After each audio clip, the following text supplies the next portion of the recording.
그동안 평안하셨나요? 네.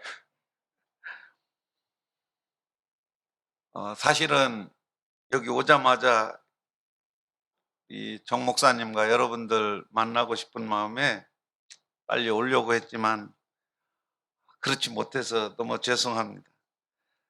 오늘 이곳에 오면서 첫 번째 여러분들에게 감사한 마음을 전해야 되겠다는 그런 생각이 들었습니다.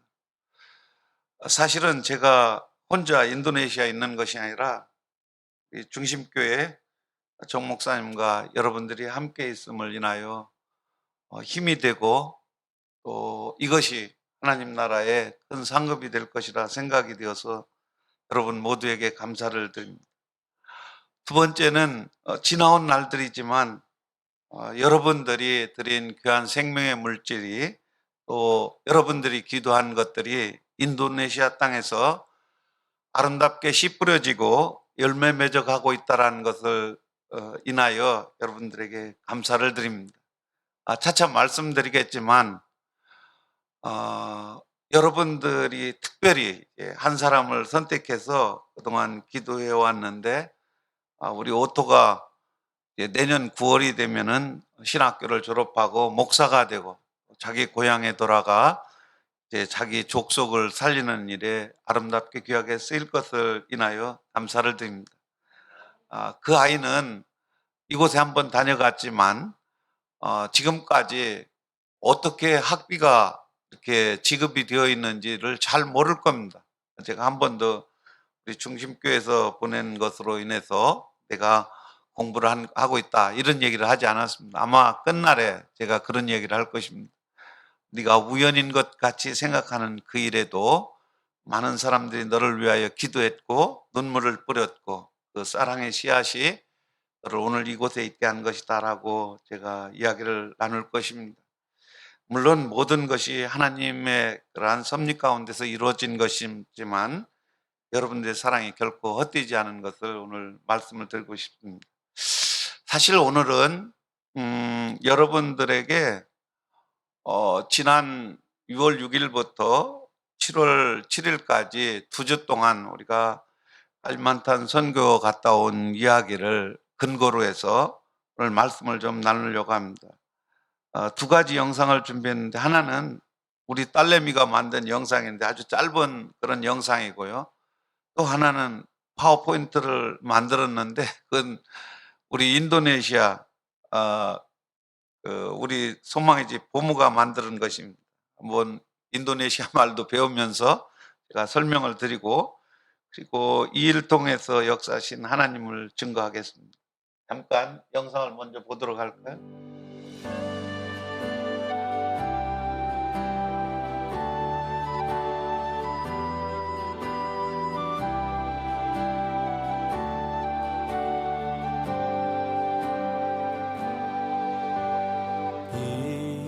이곳에 생명샘 솟아나 눈물 골짝 지나갈 때에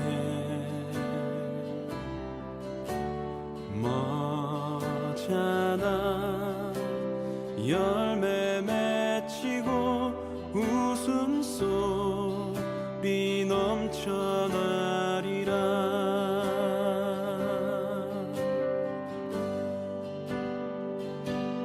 꽃들도 구름도 바람도 넓은 바다도 찬양하라 찬양하라 예수를. 하늘을 울리며 노래해 나의 영혼아 은혜의 주 은혜의 주 은혜의 주.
아무런 감동을 못 느꼈을 거예요. 왜냐하면 저는 저것을 여러 번 봐도 볼 때마다 가슴이 뭉클합니다. 왜냐하면 저는 직접 그 현장에 있었기 때문입니다. 근데 아마 제가 왜 저곳에 가게 됐는지 동기와 그곳에서 일어났던 이야기들을 나누게 되면 여러분들 마음속에도 비슷한 그런 감동을 느끼지 않을까 생각이 되네요. 첫 번째, 1년 전쯤 됩니다. 1년 전쯤 어느 날 새벽에 기도하면서 하나님께 묻게 되었어요. 하나님, 저기가 이제 깔리만탄 섬, 인도네시아 사람들은 깔리만탄이라고 하고 우리 나라 사람들은 보르네오, 영문으로도 보르네오로 이렇게 기록이 되었는데 저기를 위해서 기도하면서 하나님께 묻게 되었어요. 하나님, 저곳에 가는 것이 하나님의 뜻입니까? 그렇게 물어보았을 때 제가 듣기로는 귀로도 아니고 그렇다고 글씨를 본 것도 아니고 온 몸에서 그런 느낌을 받았어요. 가라! 그때 제가 대답한 것은 예, 알겠습니다. 그거였습니다. 그리고 이제 다음 주일날 예배를 드리면서 아이들에게 광고를 했어요. 우리가 앞으로 1년 후에 아이들 방학이 6월 달인데 내년 6월에 선교를 간다, 깔리만탄으로. 여러분들 가고 싶은 사람 손들어 보라 이렇게 얘기했는데 우리 아이들이 한 30여 명 되는데 한 명도 빠짐없이 전부 다 가겠다라고 손을 들었습니다. 여러분 한번 생각해 보세요. 그때 상황이 코로나로 정점을 찍은 건 아니지만 여전히 코로나가 극심한 상황이었습니다. 한국에서 인도네시아로 들어오려면 무조건 일주일간 자가격리해야 됐고 더군다나 이런 여행객들은 받지 않는 그런 상황이었어요. 물론 학교에서도 코로나 방역을 위해서 많이 애를 쓰고 있는 그런 상황이었는데도 불구하고 이제 가겠다고 하니까 아마 우리 아이들 중에 갈런가 가지 못할 건가 아마 반신반의하는 사람들이 있었을 겁니다. 그렇지만 그 아이들이 가겠다고 동의를 했어요. 그때 우리의 재정적인 상태, 선교를 가기 위한 선교비는 제로, 아무런 선교비가 없는 그런 상황입니다.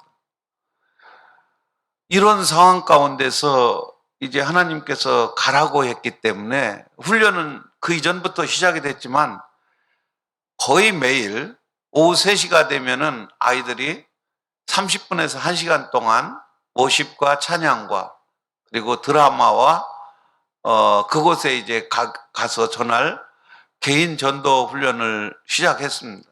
특별히 이제 주일 저녁에는 저들이 모여가지고 그동안 한 주일 동안 선교 준비한 것을 찬양도, 워십도 그리고 개인 전도도 직접 아이들이 나와서 이렇게 발표를 하는 그런 시간을 1년간 계속했습니다. 한 주일도 빠짐없이. 그런 가운데 이제 한 10개월 정도 지나갔습니다. 하나님이 가라고 명령하셨잖아요. 순종하는 것이 얼마나 어려운지를 오늘 잠깐 나누려고 합니다. 하나님 말씀하셨잖아요. 약속하셨잖아요. 그러면 가려면 그냥 갑니까? 수영해서 못 가잖아요. 배꽁무니에다가 작은 배 달아가지고 가는 그런 것도 아니잖아요. 어차피 경비가 필요한데 벌써 그곳에 간 지 7년이 되었더라고요. 7년 전에 한번 갔을 때 그때는 45명이 갔는데 비용이 한 1,500만 원 정도 들었습니다. 지금 7년이 지났잖아요. 인원은 31명이 가는데 경비가 하여간 적게 들어도 1,000만 원 이상이 필요한 그런 상황이었습니다. 기도 안 하겠습니까? 기도 매일 하죠. 근데 10개월이 지나도록 아무런 누가 선교 가는데 선교비로 쓰라고 돈 준 적이 없거든요. 그때 이제 조금씩 그 주변에서 이제 의심하는 그런 소리가 들려오기 시작했어요. 왜 하필이면 지금 가야 하는가? 내년에 가면 안 될까? 하는 그런 이야기. 그러면서 그 돈이면 뭐하러 선교하러 가냐? 그 정도 돈이면은 예배당을 한 척 지을 수 있는데, 다 맞는 말 같아요. 그리고 이제 더 심한 것은, 아이들이 그때 이제 방학을 하고 이제 바로 가야 되는데, 사실은 우기가 그치고 건기로 이제 접어든다 해가지고 가기로 했는데, 거의 매일은 아니지만 제가 일기를 계속 확인을 했어요. 왜냐하면 우리가 가서 그곳에 가려면은 비가 오면은 갈 수가 없는 그런 곳이에요. 그러니까 이런 어려운 상황 속에서 이제 가야 하는가 하는 그런 의아심이 자꾸만 생기는 가운데, 이제 근본적인 것은 경제적인 문제, 돈이 안 오면 갈 수가 없잖아요. 근데 벌써 10개월이 지났습니다. 미국에 이제 선교팀이 합류하도록 돼 있어요. 원래 5명이 가기로 했는데 4분이 오셨어요. 근데 거기는 2달 전에 이제 비행기표를 사야만 조금 저렴한 걸 살 수가 있기 때문에 구체적인 일정을 저한테 요구했습니다. 그리고 이제 자카르타에서 칼리만탄에 가기 위한 비행기표를 이제 구매해 달라는, 자기네들이 돈을 보낼 테니까 구매해 달라는 그런 이야기였습니다. 그때부터 이제 급하게 됐어요. 비행기표를 사려면 돈이 있어야 되는데 돈은 없고. 근데 묘한 일이 일어났습니다. 이것은 뭐 한국에서 돈을 보내온 것도 아니고, 인도네시아 한인교회가 25개가 있는데 그중 성결교회가 2개가 있습니다. 그 목사님이 이제 자제분이 한국에서 결혼을 해야 돼가지고 이곳에 왔다가 그 주간에 들어오기로 돼 있었는데 그만 일정이 바뀌는 바람에 못 들어오게 됐어요. 그래서 저한테 전화가 왔습니다. 목사님, 주일날 오셔서 설교 좀 해주실 수 있나요? 그분은 저를 알고 있기 때문에, 저희들은 이제 토요일날 저녁에 주일 예배를 드리고 주일날은 아침 9시부터 12시까지 성경을 읽으니까. 그래서 제가 이게 가능합니다. 그리고 가기 전에 그런 이야기를 했어요. 집사람하고 사례비를 얼마를 줄는지는 알 수가 없지만 앞으로 이제 그런 것을 받게 되면 모두 다 선교비로 이제 사용하겠다. 그러고 이제 갔어요. 가서 이제 설교를 하고 이제 뭐 잘 마쳤어요. 그런 다음에 이제 교회에서 사례비를 이제 한국 돈으로 하면 30만 원, 3주 달을 이제 받았고, 이제 잠시 후에 어느 장로님이 또 오셔가지고 인도네시아 돈 5주 달 50만 원을 가지고 왔어요. 그리고 이것을 이제 선교비로 드린다고. 그래서 80만 원이 최초 이제 돈이 오게 된 거예요. 그 돈 가지고 전원도 여러 명도 아니고 7명 표를 먼저 사게 됐어요. 7명 표를. 이제 그 일이 있은 후부터 2달 정도 기간 동안에 돈이 다 준비돼서 우리가 갔다 와가지고 돈을 다 이제 정리를 해봤는데 돈이 조금 남았어요. 그래서 우리 이제 스태프들, 이들에게도 조금씩 이렇게 나누어 줬습니다.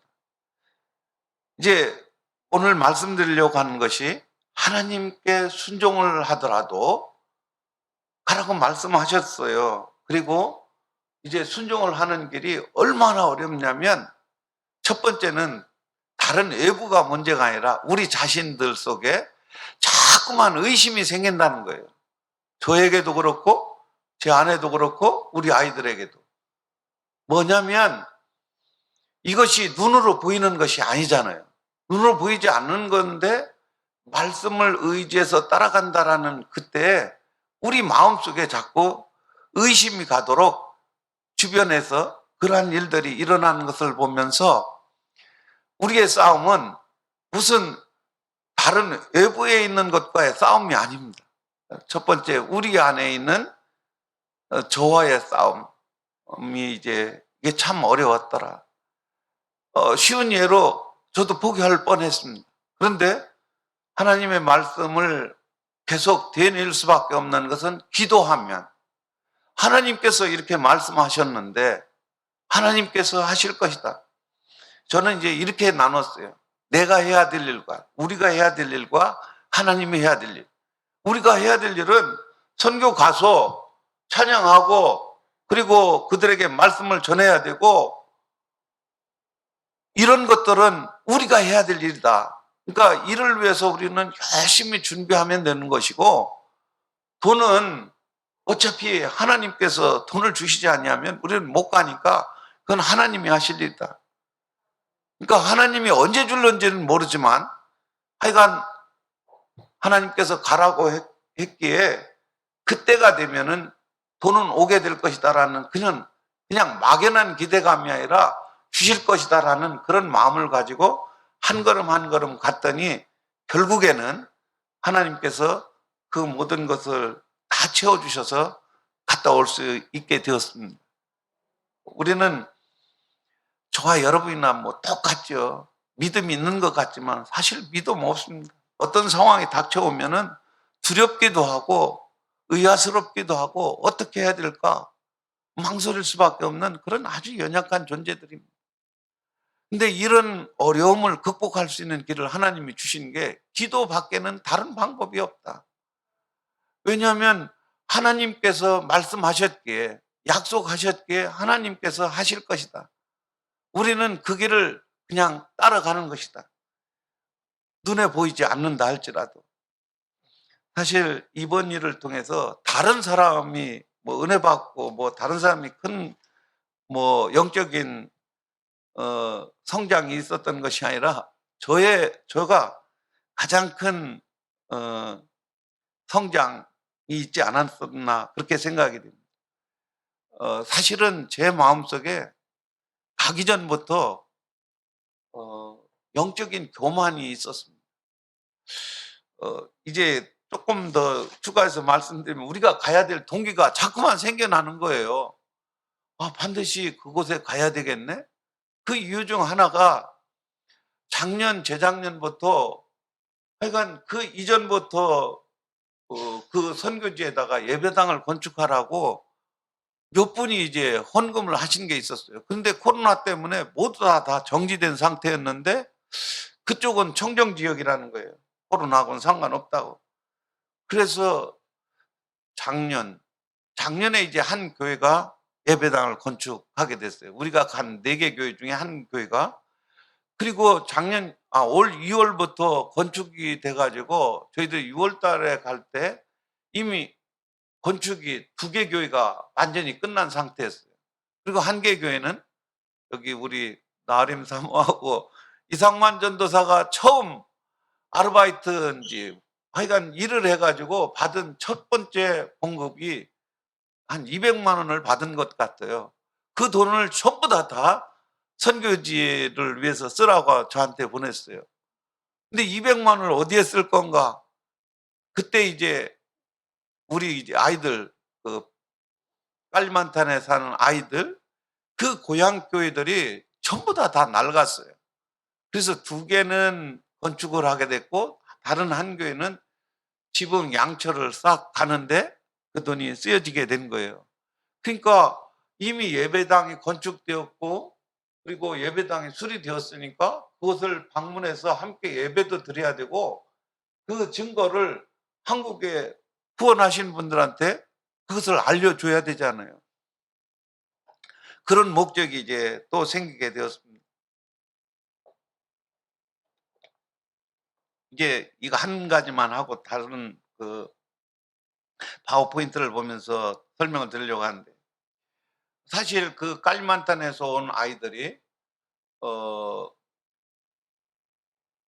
처음에 왔던 아이들이 2명이 오게 되고 그리고 또 한꺼번에 7명이 오게 되고 또 나중에 1명이 와서 현재 10명이 그곳에서 온 애들이 10명이 있어요.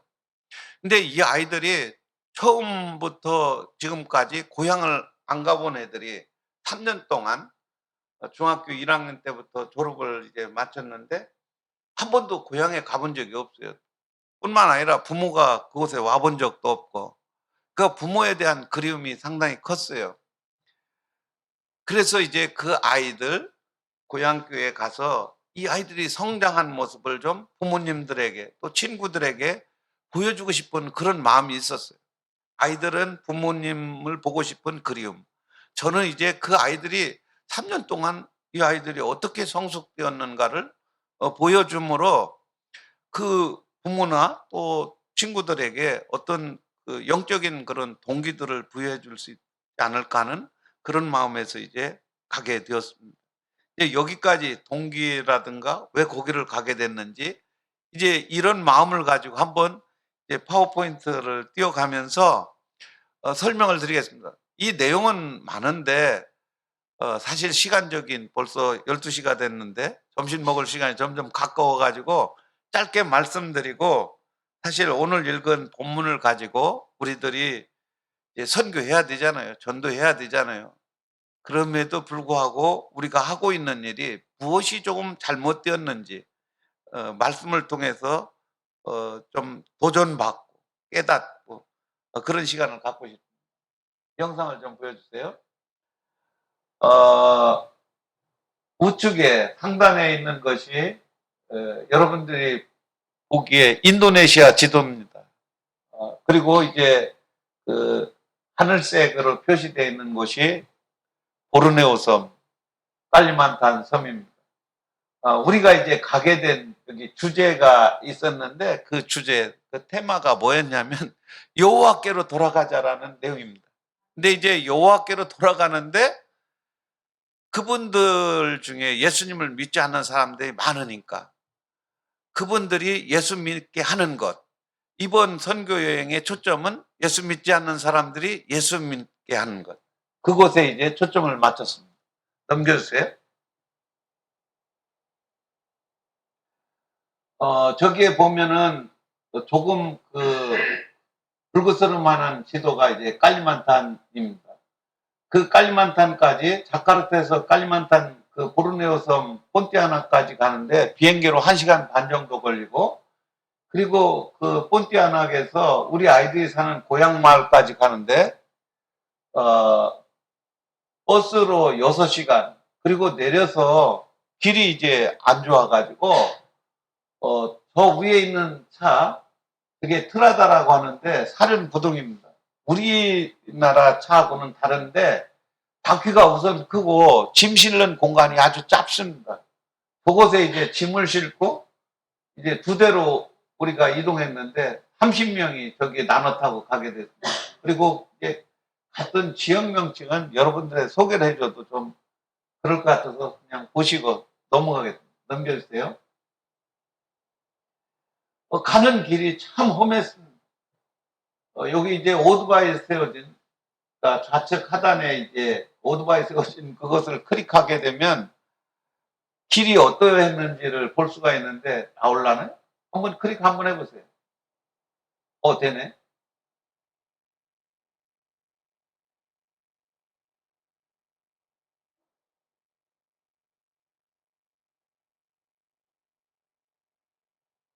소리도 납니까?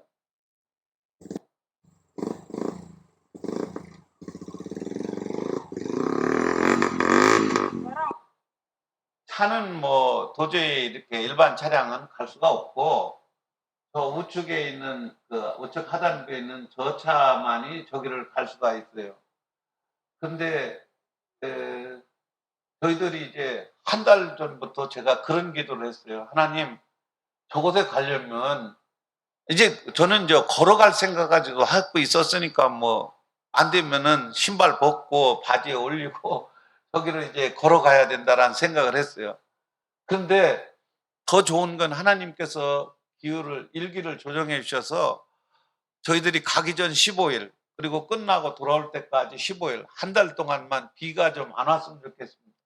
근데 그렇게 기도를 하는데 이게 정말 올바른 기도인가? 저는 예전에는 우리 목적에 맞게끔 하나님이 해 주시기를 위해서 기도를 했는데 그 기도가 좀 잘못됐다라는 생각을 늦게 하게 된 거예요. 아니, 우리가 선교하러 가는데 비가 오는 것이 선교에 도움이 된다면 비가 와도 좋다라는 그런 마음을 주신 거예요. 그래서 그때부터 일기에 대해서 자유했습니다. 하나님, 비가 오든 비가 오지 않든 선교에 유익이 된다면 저는 괜찮습니다. 그래서 기후에 대한 자유함도 갖게 됐어요. 넘겨주세요.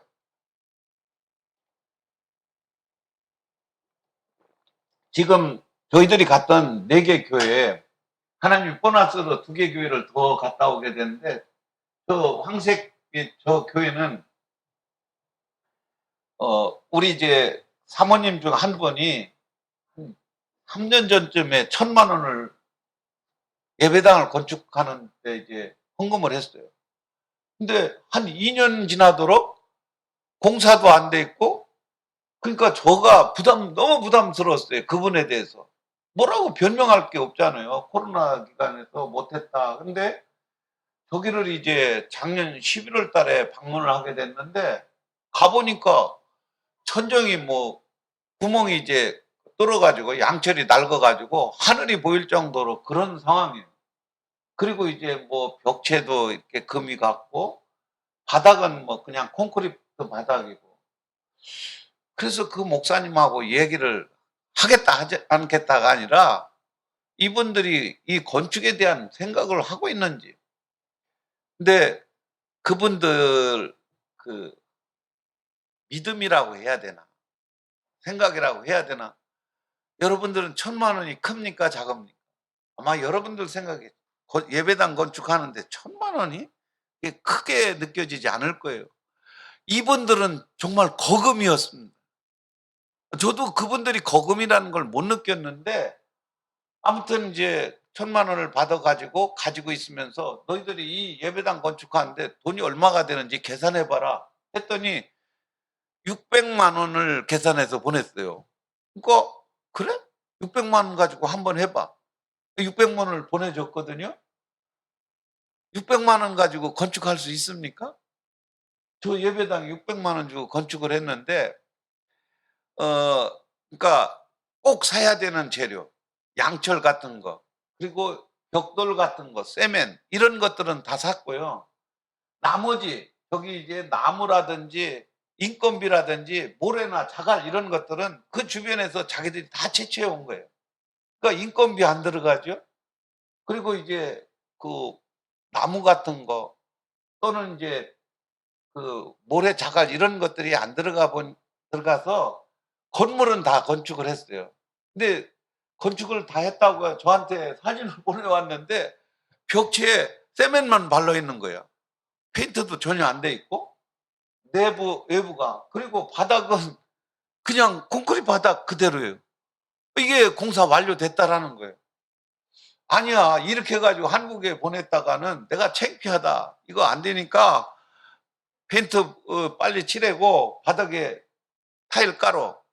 근데 돈이 얼마 더 들어가냐면 200만 원이 더 들어간다. 200만 원. 200만 원이 큽니까 작습니까? 여러분들이 예배당 건축하는데 200만 원이야 별거 아니지. 근데 그때 제가 이렇게 얘기했어요. 한번 목사님이 주일 설교 때 아직 페인트 칠하지 않은 부분이나 콘크리트 이거 타일 붙이는 것은 우리가 해야 되겠다. 근데 이거 들어갈 비용이 200만 원인데 우리가 특별히 헌금해가지고 이 예배당 건축을 마무리하자. 이렇게 한번 얘기를 하고 특별 헌금을 한번 해보라고. 2주간 했는데 헌금이 하나도 안 들어왔다라는 거예요. 그때 제 마음속에 이 사람들이 믿음이 있는 거예요. 하나님에 대한 사랑이 있는 거예요. 이런 마음이 싹 트기 시작했어요. 다시 전화했어요. 목사님, 내가 200만 원을 보낼 테니까 이거 가지고 공사를 말끔하게 마무리 짓고 나한테 돈을 주는 게 아니야. 내가 돈을 빌려주지만 이것은 다른 교회 예배당 건축할 때 이 교회가 거기에 건축 헌금으로 드렸으면 좋겠다. 그랬더니 이 목사님이 하루 이렇게 생각할 기회를 달라고 해서 다음날 뭐라고 하냐면, 목사님 너무 부담이 돼서 이 돈 못 받겠습니다. 그랬어요. 그래가지고 제 마음속에 도대체 이분들 마음이 도대체 이럴 수가 있을까 하는 그런 마음이 들어 가지고 이분들한테 내가 가면은 이 사건에 대해서 한번 이야기를 좀 나눠야 되겠다 하는 그런 영적인 교만이 있었어요. 근데 가 가지고 첫 번째 가는 교회인데 그만 가다가 차가 빠졌어요.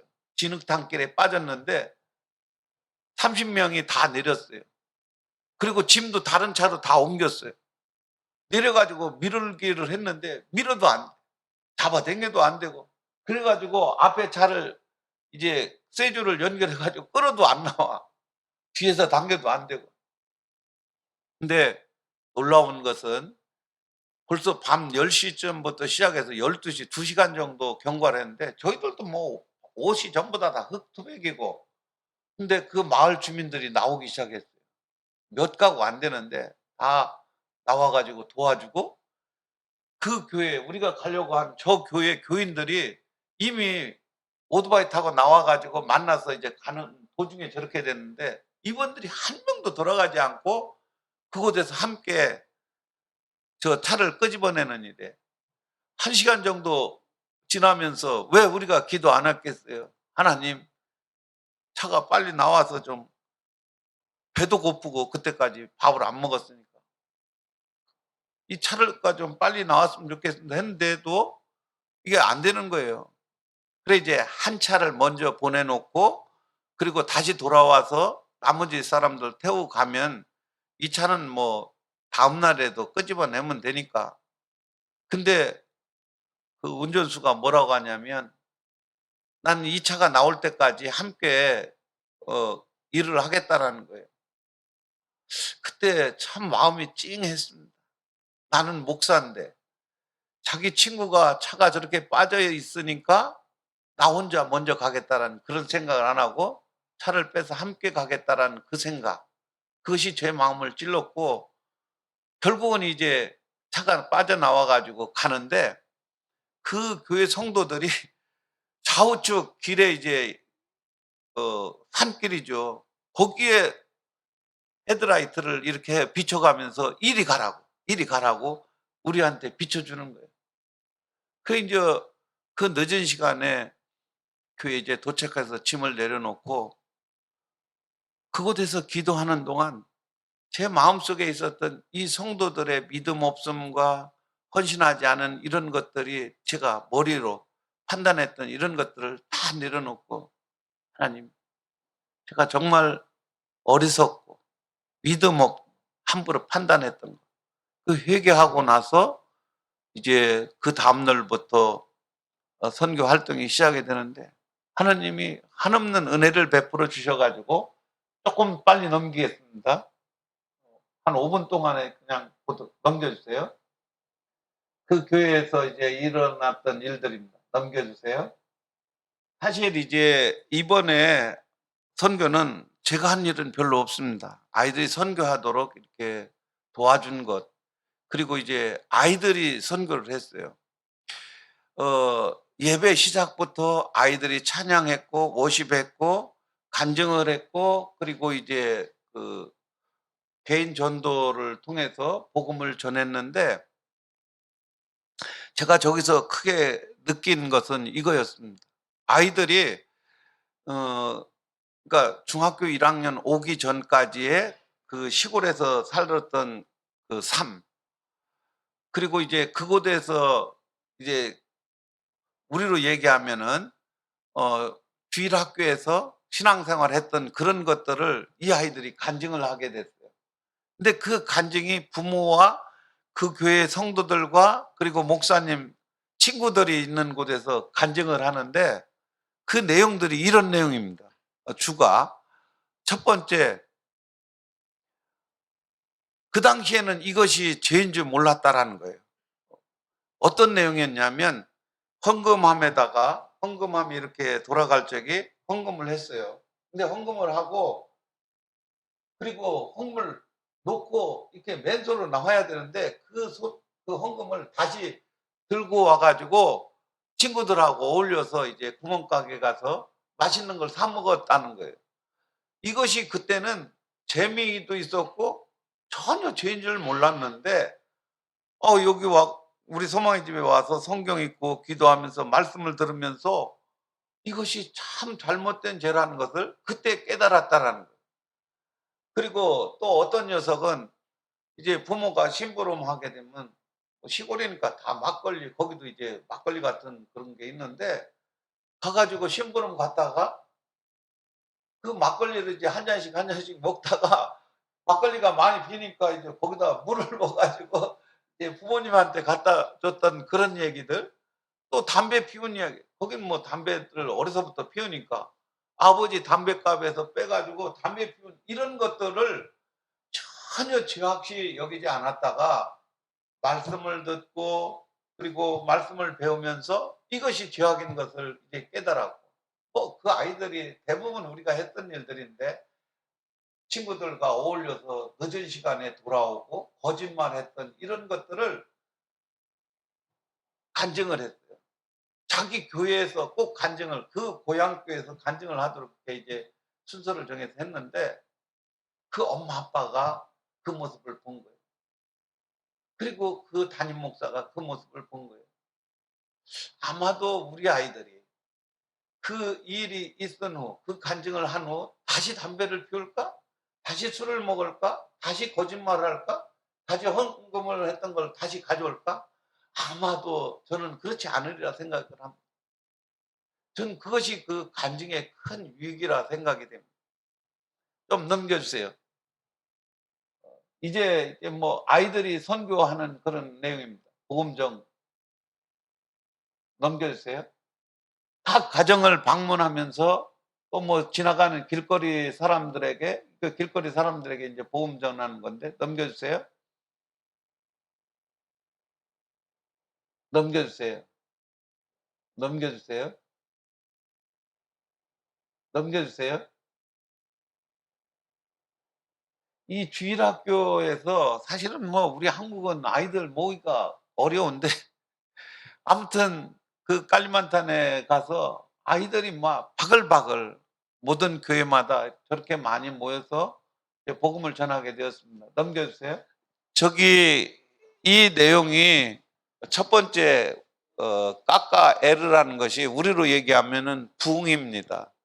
부흥회는 저녁 시간 7시부터 9시까지 저들이 부흥회를 했고 그다음에 이제 아침 시간에는 새벽 기도를 5시서부터 6시까지 하고 그리고 6시서부터 7시까지는 마을을 돌면서 마을 청소를 했어요.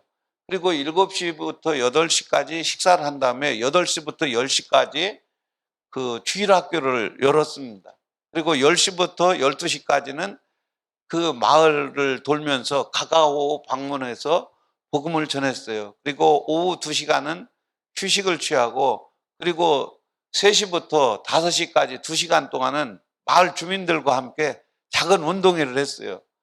그리고 이제 저녁 시간은 똑같이 7시부터 9시까지 부흥회하고 30분간 기도회 그 마을 주민들 아픈 사람들 뭐 원하는 분들 이제 기도를 해줬는데 우리 아이들이 이제 그 복음을 전할 적에는 노트를 가지고 가서 이름을 적습니다. 그리고 나이를 적고 직업을 적습니다. 그런 다음에 복음을 다 전하고 마지막에 그 복음 증거한 후에 예수님을 믿을 건가 믿지 않을 건가를 반드시 확인해서 예수님을 믿겠습니다 하고 이제 그렇게 작정한 분들을 여기 보면 579명이라고 여기 579명이라고 다 이제 저희들이 수집을 해서 확인한 결과가 579명이 예수님을 믿겠다고 그분들이 작정을 한 거예요. 저는 이것이 기적이 아닌가. 우선 그분들이 이제 다약 족속입니다. 다약 족속은 그분들이 이제 보편적으로 예수님을 믿는 사람들이 대부분 모여 살고 있어요. 근데 복음을 한 번도 듣지 못한 분들도 함께 살아가고 있습니다. 이분들은 인도네시아 사람이면서 자기 족속말을 사용하고 있어요. 그러니까 제가 가서 인도네시아 말로 얘기하면 잘 못 알아들어요. 자기 그 족속말로 다시 통역을 해서 전해야만 되는데 그럼에도 불구하고 이렇게 많은 사람들이 예수님을 믿겠다고 해가지고 저들이 이제 결신한 것을 그 담임 목사님한테 주고 이제 돌아왔는데, 저는 이렇게 생각합니다. 선교는 제자 삼는 거거든요. 그러니까 제자 삼는다라는 것이 이겁니다. 내가 복음을 전해서 이 사람이 예수님을 믿는 것으로 끝나는 게 아니라 이 사람이 다시 복음을 전해서 예수님을 믿게 하는 거기까지. 그러니까 3대가 돼야만 이제 선교가 이제 끝나는 거라 이렇게 생각이 돼서 이번에 제가 가서 우리 아이들 데려다가 복음을 전했더니 그들이 예수님을 믿고, 또 이 사람들이 나가서 자기 친구들이나 고향 사람들이나 또 뭐 고향이 아닌 다른 아이들이 가서 복음을 전해서 예수님을 믿게 된 이것을 통해서 일단 그 지역은 제가 생각하는 데서는 선교가 일단 끝나지 않았는가 그렇게 생각이 들었고요. 오늘 이제 시간이 너무 많이 가서 정리를 하려고 합니다. 오늘 읽은 본문 말씀을 잘 보시면 목사님이 수없이 이제 뭐 선교 가기 전에 설교하셨던 그런 본문인데 18절, 19절, 20절을 우리가 깊이 봐야 됩니다. 18절을 보면은 예수님께서 친히 하나님께서 예수님에게 하늘과 땅의 권세를 주셨다고 그랬어요. 왜 그 권세를 하나님께서 예수님에게 주셨을까? 오늘 아침에 와서 제가 여러분들 주보도 보고 찬양도 같이 하면서 그렇습니다. 우리가 너무나도 잘 아는 거거든요. 예수님 외에는 그 누구도 우리를 죄와 사망에서 구원할 자가 없는 거예요. 뭐 어떤 사람은 뭐 부육해도 하고 병든 자 고쳐줄 수도 있어요. 그러나 죄와 사망의 문제는 이 지구상에 수많은 존재가 태어났다 사라져 갔지만 구원할 자는 오직 예수밖에 없다라는 사실입니다. 이 사실을 우리가 기억할 때 특별히 선교하는 입장에서는 우리가 봐야 될 분은 예수밖에 없다라는 거예요. 다른 것은 우리가 의지해 본들, 돈을 의지해 본들, 또 아니면은 뭐 누가 탁월하게 솜씨가 있다든가 마술을 부려준다, 이것 가지고는 그들을 예수 믿게 할 수 없다라는 사실을 우리가 깊이 깨달아야 되고, 두 번째 내용은 19절 말씀입니다. 사실 오늘 말씀이 이제 가라 그랬는데 1000번 만번 옳은 말입니다. 그런데 이제 이것이 이제 큰 문제가 된 거예요. 선교하면 가는 것으로 여기, 그게 틀린 말은 아니지만 사실은 선교의 목적은 그분들을 예수 제자로 만드는 것이 예수님이 원하는 거거든요. 제자 삼기 위해서 우리가 가는 것이고, 제자 삼기 위해서 침례주는 것이고, 제자 삼기 위해서 그들을 가르쳐 지키라고 했는데, 제가 돌아와 보니까 22년 사역하고 돌아오고 나서 교회를 방문하고 있잖아요. 너무 가슴 아파요. 예전에는 안 그랬는데 우선 자리가 많이 비었다라는 사실, 두 번째는 감동이 없어요. 찬양을 불러도 기도를 해도 말씀을 들어도 이런 감동이 예전 같지 않다라는 사실이 참 마음 아팠고요. 세 번째는 교회마다 기도가 사라지고 있구나. 예전에 왔을 때는 병들거나 뭐 어렵거나 뭐 교회가 좀 힘들더라도 새벽을 깨우는 기도, 또 저녁에 모여서 드리는 기도, 아니면 목요일, 금요일 날 모여서 기도하는 것이 교회마다 이것이 그냥 멈춰 있는 게 아니라 이제 강력했는데, 요즘은 기도하는 모습을 정말 찾아보기가 힘들 정도로 기도가 많이 줄어들었다는 사실을 제가 느끼고, 여러분 주보를 보면은 여러분이 눈이 뜨는 그 순간부터 사실은 선교가 시작이 되는 거예요.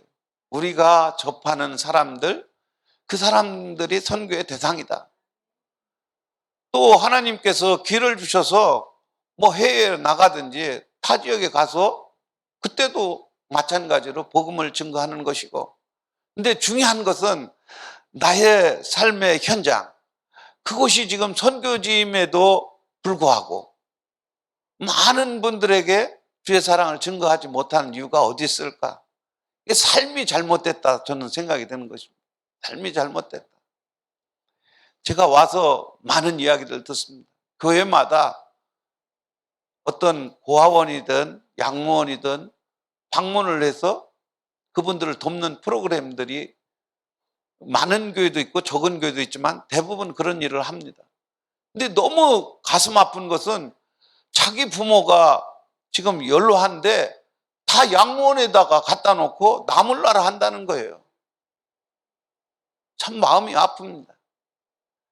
그분들에게 있어서는 이제 죽음을 맞이해서 자녀들의 이 가족들의 보살핌이 가장 필요한데도 불구하고 대부분 내가 차라리 돈을 벌지언정 양로원에 보내겠다라는, 지금 대한민국에는 양로원 천지입니다.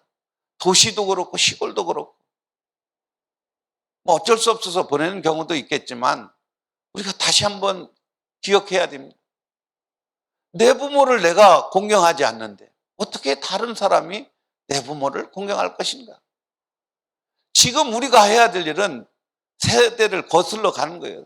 세상 풍속을, 세상 사람들이 힘들어서 양로원에 보낸다면 나는 비록 내가 돈을 못 벌고 힘들고 어려울지라도 내 부모를 내가 잘 섬기겠다. 이것이 바탕이 돼야만 우리 자녀들도 그럴 것이고 대를 물려가면서 부모 공경하는 것이, 이것이 이어지지 않을까 하는 그런 마음이 있습니다. 제가 얘기하는 것이 그런 것이 아니라 왜 하나님께서는 십계명을 주시고 우리가 잘하는도 하나님 사랑하는 것, 이웃 사랑하는 것을 첫 번째를 부모 공경에 두었는가 깊이 생각하시고, 내가 우리 부모를 공경하지 않는데 내가 누구한테 가서 예수님을 믿으라고 하면 그 사람이 너나 믿으라 하지 말에 힘이 있겠는가? 여러분들 오늘 가라고 하신 그 말씀 우리 순종해야 됩니다. 근데 그 가라의 첫 번째는 나의 삶의 현장이다. 이게 안 되면은 저같이 돌아와가지고, 아니 우리 교회가, 우리 마을이, 우리 가정이 이렇게 황폐했는데 여기가 선교지 되어가고 있는데 무슨 소용이 있냐는 그런 안타까움이 있습니다. 나머지 말씀 여러분들 기회 되는 대로 또 시간 되는 대로 말씀을 나누겠지만, 이제 마지막 이 말씀은 우리가 다시 한번 곰곰이 새겨봐야 됩니다.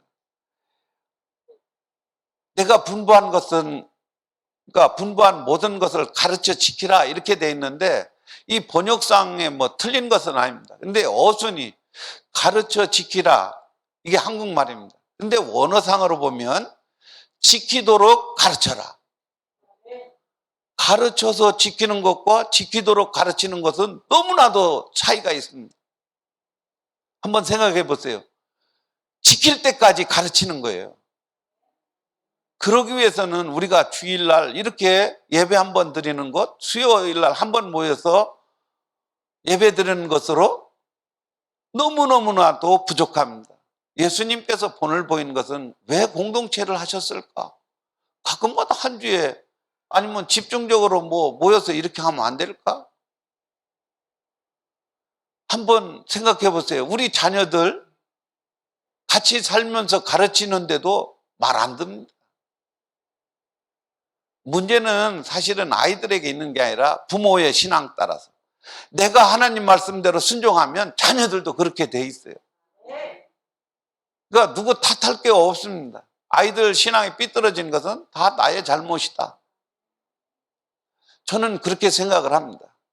여러분들 오늘 말씀을 좀 생각해 보세요. 왜 하나님께서 예수님에게 권세를 주셨는가? 이 구원의 문제는 예수밖에 없습니다. 다른 것 바라보지 마세요. 두 번째, 예수님께서 우리에게 분부한 그 유언적인 그 말씀 중에 가라고 하신 그 말씀을 우리가 순종해야 됩니다. 근데 잘못 생각하면 선교는 무조건 가야 된다. 가긴 가야 되지만 우리 삶의 현장 그 자체가 선교지라는 사실을 우리가 꼭 기억하고, 만나는 사람들마다 예수의 사랑을 증거하는 저와 여러분이 되었으면 좋겠습니다. 이제 마지막으로 가르쳐 지키라고 말씀하셨는데 지키도록 가르치라고 오늘부터 다시 생각해요. 지키도록 가르쳐라. 지킬 때까지 가르쳐야 한다. 내 자식부터 또 우리 성도들부터 지킬 때까지 가르쳐라. 이것은 제가 군에서 이렇게 했습니다. 구타금지를 이렇게 구호도 하고 가르치기도 했는데 1500번을 해야만 내가 때리고 싶을 때 이 손이 나가지 않고 나가다 멈춘다는 거예요. 1500번을 들어야만. 그러니까 우리가 여기 와가지고 주일날 듣고 또 듣고 그래도 부족합니다. 여러분, 그러니까 바르게 듣는 것과 또 계속 들어야 되는 까닭은 어떤 분은 그렇게 얘기하더라고요. 15분 주기로 한 번씩 들어야 된다. 뭘 들읍니까? 예수님이 나와 함께 하신다. 그러니까 내가 매일 예수님 앞에 선 삶을 살기 위해서는 15분마다 그 생각을 해야만 그래도 주님 앞에 선 삶을 살 수 있다고 그래요. 그러니까 여러분, 힘들지만 왜 그런 삶을 살아갑니까? 바로 선교하기 위해서, 전도하기 위해서. 내가 예수님을 잃어버린 상태에서 복음을 전하면 다 헛것입니다. 왜냐하면 내가 나오니까, 내 자랑하니까. 그래서 여러분, 어렵겠지만 15분마다 한 번씩 내가 예수님 앞에서 나 자신을 점검을 하고 우리의 삶을 살아간다면 오늘보다는 내일이, 내일보다는 모레가 우리가 예수님의 형상으로 바뀌어지지 않을까, 그런 생각이 듭니다. 오늘 여기 이제 저와 오랜만에 이제 만난 우리 이제 지혜 아버님이 오셨는데 저도 기도를 해왔어요. 이분을 위해서.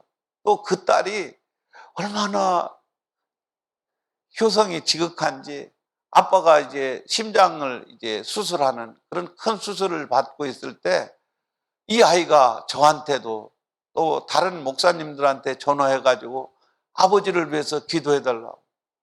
그러니까 사경을 헤매시다가 다시 생명을 이렇게 연장시켜 주셔서 오늘 이런 말씀을 나누게 되는데 너무 감사해요. 꼭 오늘 성령님이 역사하셔서 예수님을 만나는 그런 시간이 되었으면 좋겠습니다. 오늘 시간이